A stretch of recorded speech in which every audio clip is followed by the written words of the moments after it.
El día de hoy, mis hermanos, ya vamos a dar por finalizada o propiamente a terminar la escuela dominical que hemos estado llevando en estos meses respecto a la familia.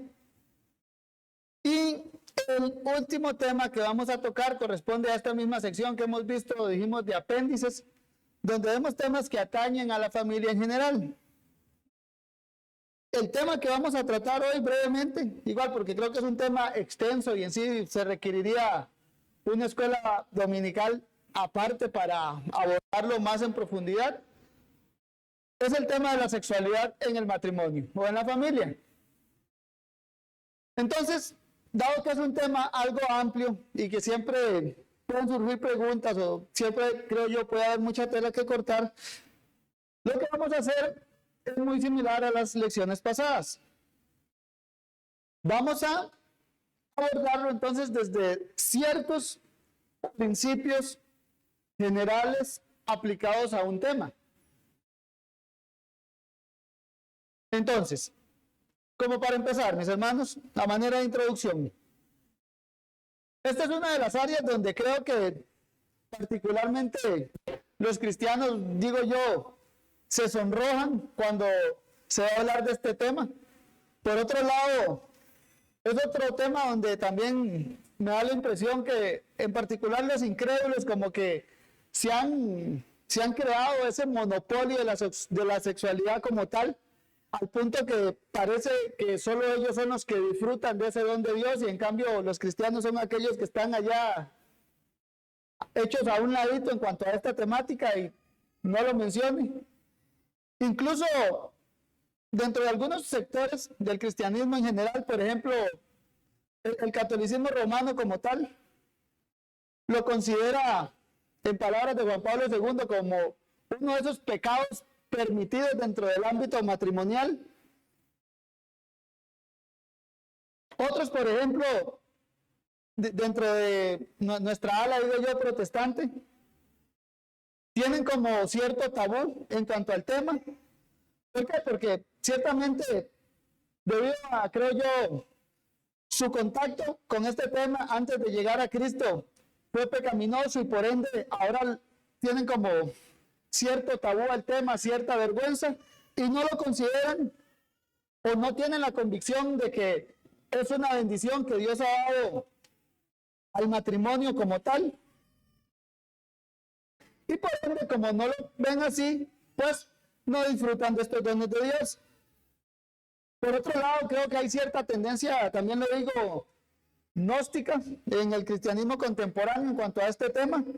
¿Por qué? Porque si se equipara el disfrute físico, veámoslo así, como con, llamémoslo, la vida de piedad, la oración, la lectura de la Biblia, ciertamente puede haber una balanza que se incline hacia un lado y por el otro se vaya abajo. ¿Y hay que ver con esto? Que ciertamente cuando en esto, cuando hablamos de la sexualidad, pues el disfrute físico va a quedar como relegado. ¿Por qué? Porque vamos a ver que lo espiritual vale más. Y es ahí donde digo que puede haber cierta tendencia al gnosticismo, donde todo lo corporal sea malo, pero lo que es para el espíritu sea bueno. Es un tema, como lo digo, que en sí mismo merece una serie de muchas enseñanzas. Así que esto lo menciono solo a manera de introducción para que veamos ante qué estamos y para que también la idea es que si quedamos con preguntas, pues estudiemos el tema, se acerquen a los pastores y en lo que podamos, bueno, estamos dispuestos a ayudarles. Ahora, ¿cómo lo vamos a abordar? Lo que vamos a hacer es, entonces, vamos a tener claras ciertas proposiciones generales que la Biblia da respecto a la creación en general, respecto al matrimonio en general, y lo que vamos a hacer es desviarlas un poco hacia esta temática de la sexualidad. Entonces, comencemos, vean. Proposición número 1. Todo es creación de Dios. ¿Cómo sabemos eso? Génesis 1:1, ¿verdad? ¿Cómo empieza? En el principio creó Dios los cielos y la tierra. ¿Cuál es el punto?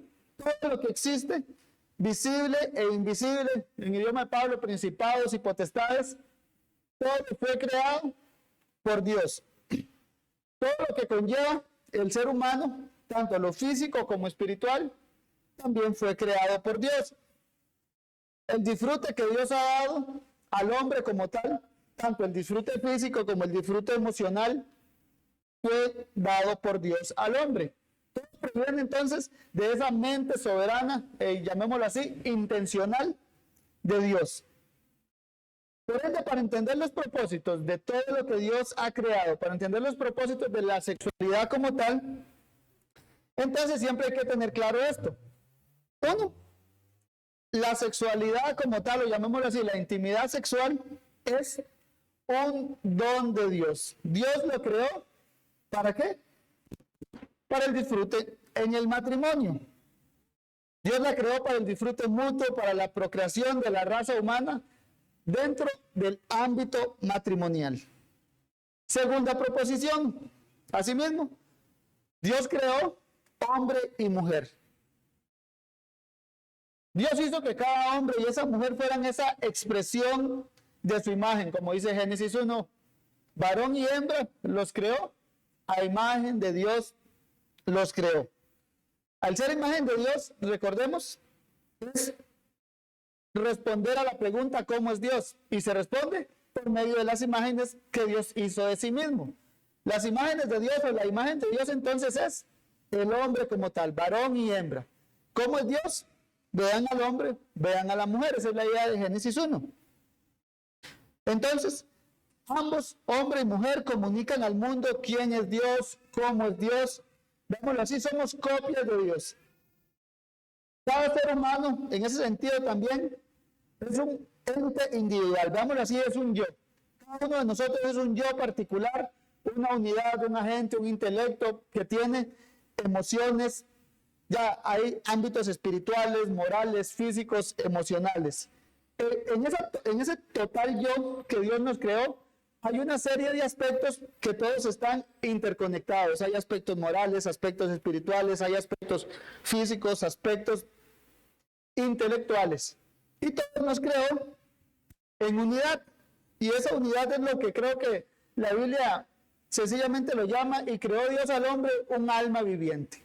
Tanto Adán es llamado alma viviente en un sentido que es un hombre físico y que es también un ser espiritual, compuesto de carne y de espíritu. ¿Qué es el punto con esto? Que cuando Dios creó al hombre y a la mujer, bueno, es la voluntad soberana de Dios que ambos tuvieran cuerpos carnales. Cuando digo carnales lo digo en un sentido positivo, no en un sentido que muchas veces la Biblia lo usa como un sentido negativo. Estoy hablando sencillamente de cuerpos de carne, sensibles. Dios también, debemos entenderlo otra cosa, mis hermanos, Dios creó al hombre y a la mujer con necesidades mutuas. Por ejemplo, cuando ahí mismo en Génesis digo, el Señor no es bueno que el hombre esté solo. Dios ya creó ahí al hombre con una necesidad ¿de qué? De una esposa. Entonces, Dios creó al hombre y a la mujer con necesidades mutuas, y esas necesidades mutuas están envueltas en esos distintos ámbitos que vimos, espirituales, morales, emocionales, físicos. Y esas necesidades son, digámoslo así, satisfechas entonces en el ámbito matrimonial. ¿Por qué? No es bueno que el hombre esté solo. Cuando se unen hombre y mujer, entonces es ahí en el ámbito matrimonial donde se da eso, o se da ese ambiente propicio. ¿Para qué? Para que esas necesidades innatas del ser humano sean satisfechas. Necesidades donde están envueltas alma y cuerpo. Y esto con el propósito de vivir entonces de acuerdo al plan de Dios. El matrimonio entonces debemos tenerlo claro como relación inseparable entre hombre y la mujer. Es la forma, mis hermanos, de relacionamiento en donde las necesidades mutuas, valga la redundancia, de hombre y de mujer, son satisfechas. Necesidades intelectuales, espirituales, morales, reproductivas, sexuales, son las que Dios en su soberanía decretó. ¿Para qué? Para que fueran satisfechas entonces en el ámbito matrimonial. Veamos ahora proposición número 3. Dios creó al hombre y a la mujer. Aquí ya vamos un poco más puntual. ¿Para qué? Para que se reproduzcan. Génesis 1:28. Y los bendijo Dios y les dijo, fructificad y multiplicaos, llenad la tierra y sojuzgadla. No olvidemos algo básico que cuando vemos en esto. ¿Cómo empezó? Y los bendijo Dios. Esto es como que, imagínense como que Dios agarró en sus manos una bolsa llamada felicidad o llamada dicha y se las tiró. Y los bendijo Dios, agarró toda esa dicha, se las tiró encima, como que los bañó. Y ya cuando estaban cubiertos de toda esa dicha, toda esa felicidad, ahora sí les digo, fructifíquense, multiplíquense, llenen la tierra. Y Dios los hizo dichosos y les dijo, multiplíquense. Dios los hizo felices y les dijo, multiplíquense. El plan de Dios entonces, aquí para esta pareja feliz es que de esa relación se produzcan más imágenes de Dios. Recordemos, esto es lo que hemos llamado en otras ocasiones ese mandamiento o mandato cultural que es llenen la tierra de las imágenes de Dios. Fue lo que Dios mandó a Adán y a Eva. Y ese plan de Dios, dámoslo así, en el matrimonio no se contempla hasta qué, hasta que una vida sale de esa unión, llamémoslo así, como lo llama Scudder, una unión unicarnal entre hombre y mujer. El mismo Scudder decía, ninguna pareja debe ir al matrimonio con la intención premeditada de no tener hijos. No, la intención ya premeditada del matrimonio es tener hijos. Y como medio para ese fin, entonces, ¿qué está? El placer sexual que Dios le ha dado, o llamémoslo así, la unión sexual entre esposo y esposa. Proposición número 4, veámoslo también. Dios creó al hombre entonces, no solo para reproducirse, Dios creó al hombre y a la mujer, no solo para reproducirse, sino que Dios también creó al hombre y a la mujer para la relación sexual como tal, o para el disfrute sexual. Génesis 2:24 termina así, diciendo, dejará al hombre a su padre y a su madre y se unirá a su mujer. ¿Y cómo termina? Y los dos serán una sola carne. De hecho, es uno de los textos, mis hermanos, que nos habla así, directamente de la intimidad sexual o la intimidad matrimonial. Nació en la mente de Dios, entonces, dentro del ámbito matrimonial. Y aquí lo vemos ya consumado en el punto es, son una sola carne. La unión sexual entre esposo y esposa, digámoslo así, la masculinidad, la feminidad como tal, son la voluntad de Dios para el matrimonio. Hombre y mujer se complementan, ¿para qué? Para que en el plan de Dios vengan a ser una sola carne. Dios dotó al hombre, a sí mismo y a la mujer entonces de una naturaleza sexual que es espiritual claramente, que es mental, que es emocional, que es física, y esa naturaleza solo es, o esa necesidad que tiene esa naturaleza solo es suplida ¿por quién? Por el cónyuge del sexo opuesto. Las necesidades sexuales que tiene el esposo, espirituales, mentales, emocionales, físicas, son suplidas por su esposa o viceversa. Esas necesidades sexuales que tiene la esposa son suplidas por su esposo. Y menciono varios, ¿por qué? Porque todos esos elementos, mis hermanos, son necesarios para el buen funcionamiento de una relación matrimonial.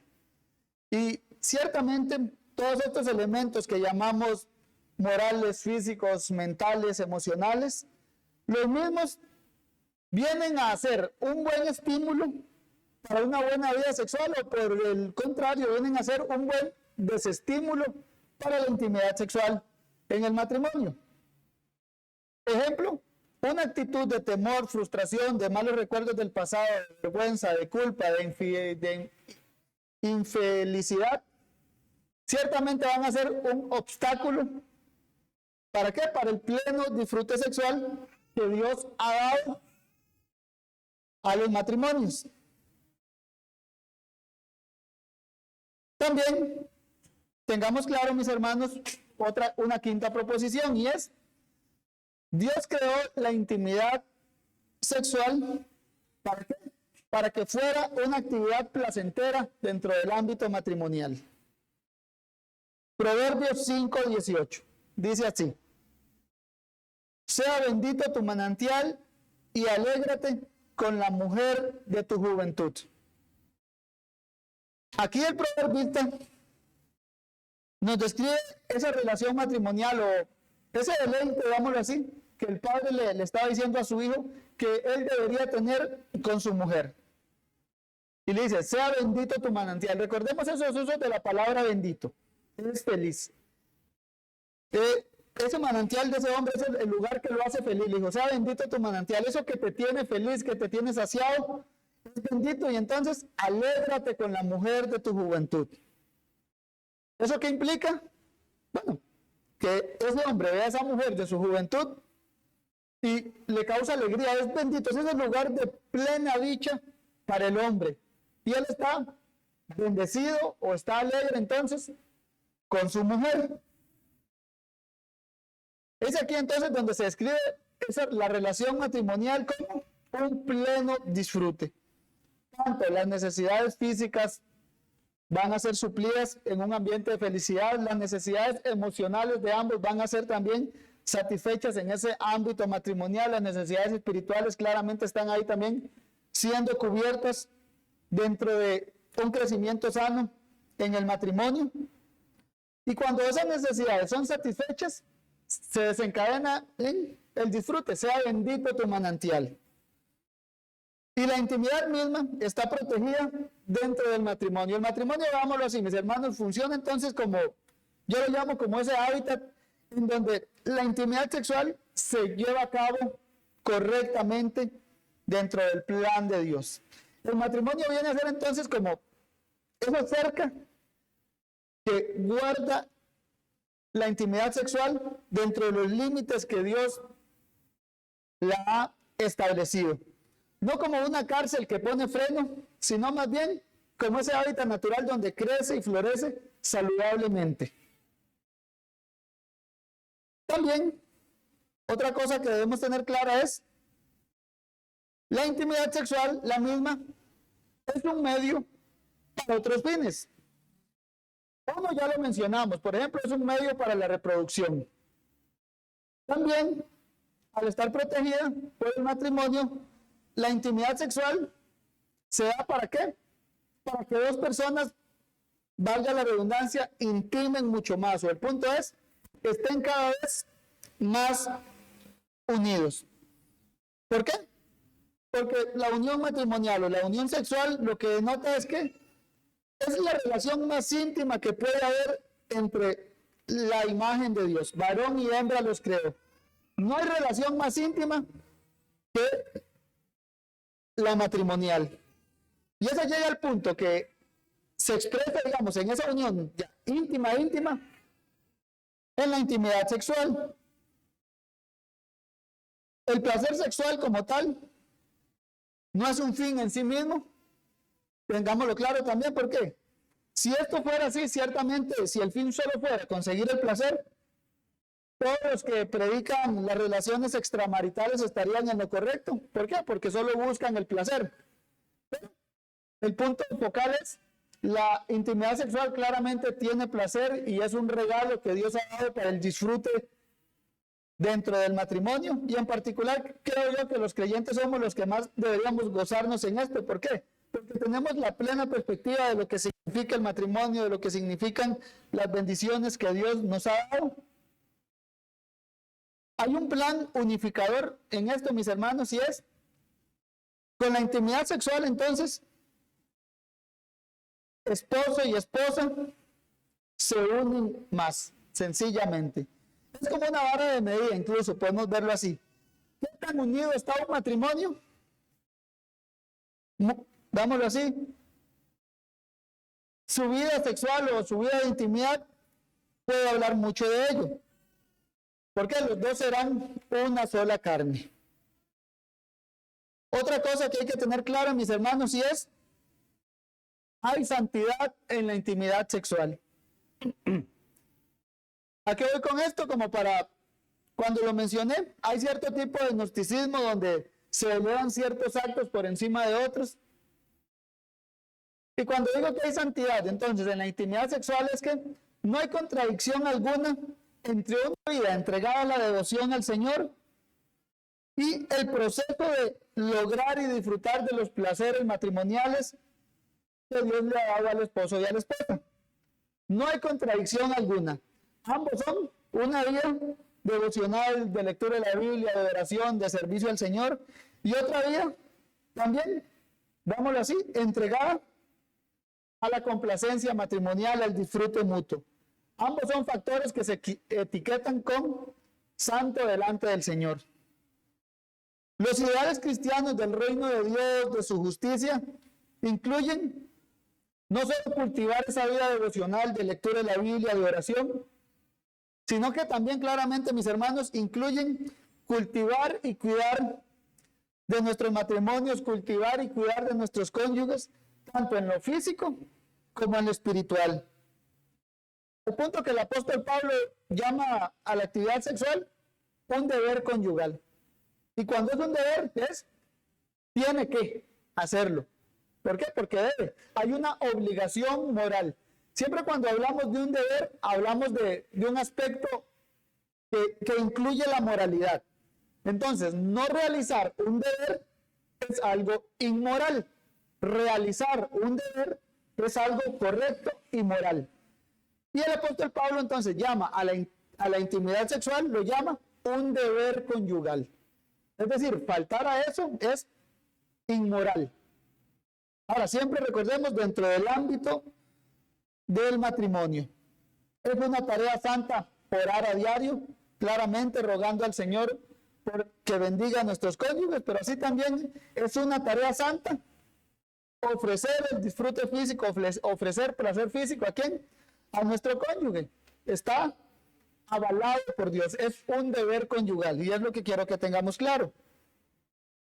Por otro lado, mis hermanos, también debemos tener claro que la sexualidad fuera del matrimonio es destructiva. ¿Y por qué? Porque no está protegida por ese estándar divino, veámoslo así. El mismo sol, mis hermanos, que nos da luz a nosotros, que nos da luz y calor, es el mismo sol que pudre los cuerpos de los muertos. Hay un árbol saludable, le pega la lluvia, le pega el sol, y ese árbol, ¿qué es lo que hace? Crecer. Pero cuando hay un árbol que no es saludable, esa misma lluvia y ese mismo sol que hacen, lo pudren. Así mismo, veámoslo así, para entender cierta analogía con las relaciones sexuales fuera del matrimonio. Acarrean juicio sobre sí, acarrean mal para el que los hace, cuando se hacen fuera del ámbito matrimonial. Un mismo Dios que bendice a unos es el mismo Dios que va a ejecutar su juicio sobre otros. ¿Por qué? Porque se separan de sus estándares. Como cuando hablamos de un árbol saludable y un árbol no saludable. Hay una manera saludable para vivir la vida sexual y es dentro del ámbito matrimonial. Y hay otra manera no saludable para las relaciones sexuales, las cuales son externos al círculo matrimonial. Y el mismo Dios que bendice a unos es el mismo Dios entonces que por ende ejecuta su juicio sobre otros. Mientras para un árbol el agua lo hace crecer, esa misma agua a los árboles no saludables los pudre. El punto es, la sexualidad fuera del matrimonio es destructiva. Dentro del ámbito matrimonial la sexualidad es buena. Como lo llamó Dios en Génesis 1, es buena en gran manera. Ya la creación en general, todo lo que Dios creó es bueno y todo lo que se desprende de esa creación es bueno. Todo lo que Dios creó es bueno. Proposición número 9, que también creo que debemos tener claras, y ya para ir terminando. Nosotros como cristianos debemos enseñar a otros y a nuestros hijos estos mismos principios. Veámoslo así, vivimos en un mundo cambiante. Los paradigmas que el mundo tiene sobre la sexualidad cambian constantemente. ¿Qué es el punto? El plan de Dios no cambia. El propósito de Dios no cambia. La constitución humana no cambia. El pecado claramente nos desvía del propósito inicial que es, según dice la primera pregunta del catecismo, glorificar a Dios y disfrutar de Él para siempre. Pero la respuesta a la primera pregunta, el pecado nos desvía de ese propósito. ciertamente hay una naturaleza que está ahí. Ciertamente hay necesidades que van a salir. ¿Por qué? Porque son parte de esa constitución humana que Dios nos ha dado y no van a poder ser saciados por los ídolos que este mundo ofrece. Por un lado, como padres, debemos hablarle a nuestros hijos de estos temas y debemos hacerlo, mis hermanos, de manera sabia, y debemos hacerlo mucho antes de que el mundo llegue y aborde a nuestros hijos con estas temáticas. ¿Por qué? Porque el mundo le va a dar la perspectiva que ellos tienen. Les va a agarrar la educación pública y les va a hablar de la sexualidad según esa cosmovisión. Los van a agarrar los amigos que hagan y les van a hablar de la sexualidad según la mentalidad distorsionada que también ellos tengan. A muchos creo que nos pasó así cuando éramos jóvenes. Posiblemente aprendimos de temas sexuales no por nuestros padres, sino amigos, videos, etcétera. Debemos enseñarles lo bueno que es y dentro del ámbito que se debe llevar, dentro del ámbito matrimonial, también debemos advertirles los peligros que hay cuando esto se lleva fuera del área matrimonial. Incluso, mis hermanos, debemos enseñarles hasta cosas básicas a nuestros hijos, pero simples, como que hay partes íntimas que no deben ser expuestas, que siempre están tapadas por lo que llamamos ropa interior. Ya, son cosas básicas, mis hermanos, que debemos ir abordándolas como padres a nuestros hijos. ¿Para qué? Para llevarles la delantera al mundo, porque el mundo sí o sí va a venir a ellos a enseñarles lo que ellos creen. Y ciertamente, una de las cosas que como padres debemos tener claro es que media hora de escuela dominical los domingos, media hora arriba o de este lado, no va a ser suficiente. Tenemos una tarea dura para enseñarle a nuestros hijos principios sobre la Biblia, principios sobre, veámoslo así, sobre sexualidad, y debemos hacerlo sabiamente, a tiempo y siempre yendo un paso adelante. Y por otro lado también, entre los creyentes en general, este mismo tema demanda un buen asesoramiento para todos en general. ¿Por qué? Porque vivimos en un mundo caído. Y ciertamente no basta el instinto para saber cómo debe ser la intimidad sexual. Lograr tener una vida sexual saludable es un proceso de aprendizaje donde se va aprendiendo por etapas. Y creo que donde se debe aprender, veámoslo así, donde se debe aprender a manera de asesoramiento es en la etapa prematrimonial.